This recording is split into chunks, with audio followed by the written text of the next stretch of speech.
I'm going to ask you to refrain from throwing the bananas and oranges tonight. I had surgery here just a little less than a week ago. I got a gash this long. So bananas are out and oranges are out. Cream puffs are acceptable, and lemon pies I like. So keep that in mind as I go along. I want to tell you some more about my spiritual experiences. I've been following this wonderful spiritual leader, Sai Baba, in India, and he is the most loving person that I know of on the globe. He's established free education for numerous colleges and universities in India and other schools as well. He's provided clear water for 1,000 villages in south central India. In Gujarat, when they had their earthquake here a few years ago, he sent 30 truckloads of food, medicine, and clothing up to that area. So he's a marvelous, marvelous giver of love to everyone, really. And in addition to that, he's a miracle worker. And the miracle workers are things that are fascinating to people. He puts them down. He says they're just his calling cards. Some people have questioned strongly where he gets this money that he has to establish free education in universities and colleges.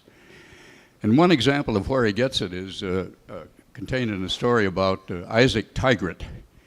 Isaac Tigert was the man who owned the Hard Rock Cafe. You folks know 10 times as much about the Hard Rock Cafe as I do. But at any rate, Tigert was coming home from one of his cafeterias, I'll say. I don't know exactly what he had, restaurants, cafeterias, you name it. I'm not familiar with his Hard Rock Cafe.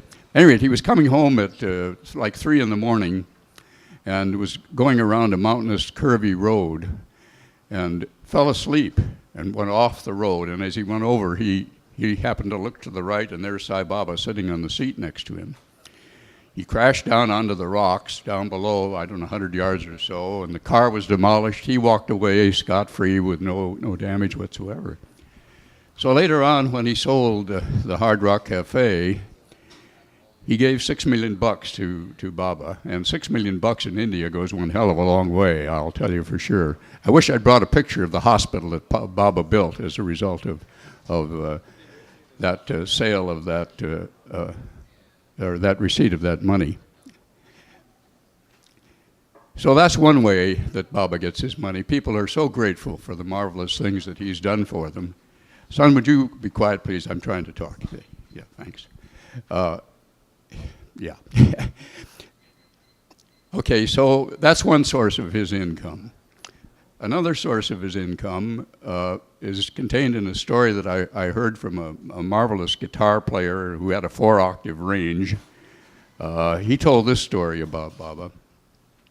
At one time, the IRS of India was highly upset about all this creation of hospitals and universities and colleges, free education. Where's all this money coming from, they were asking. So they sent three of their best IRS types to check him out.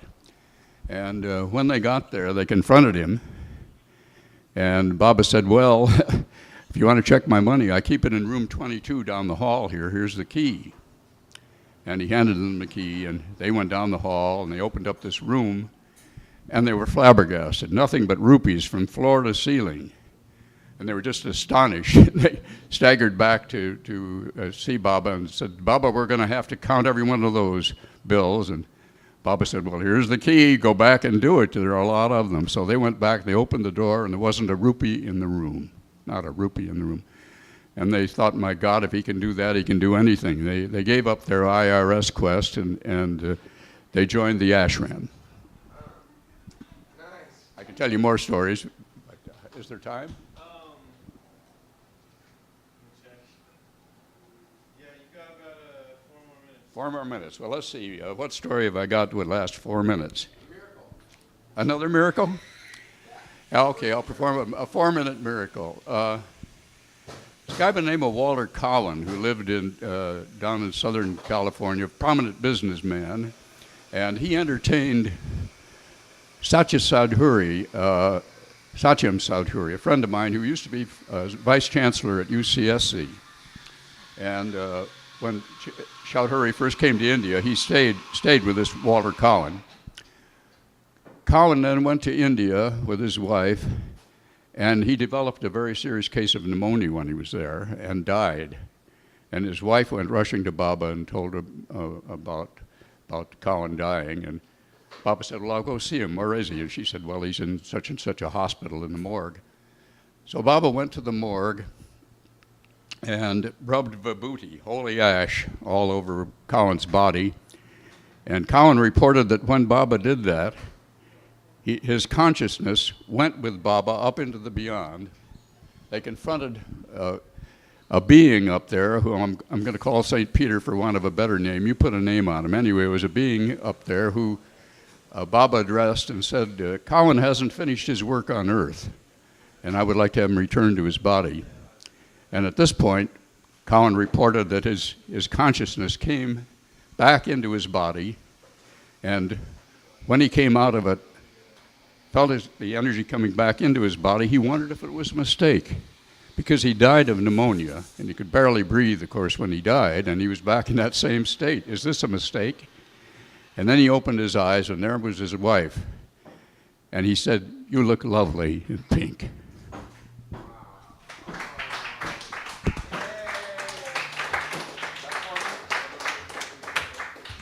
That was Bill Bosworth, everyone.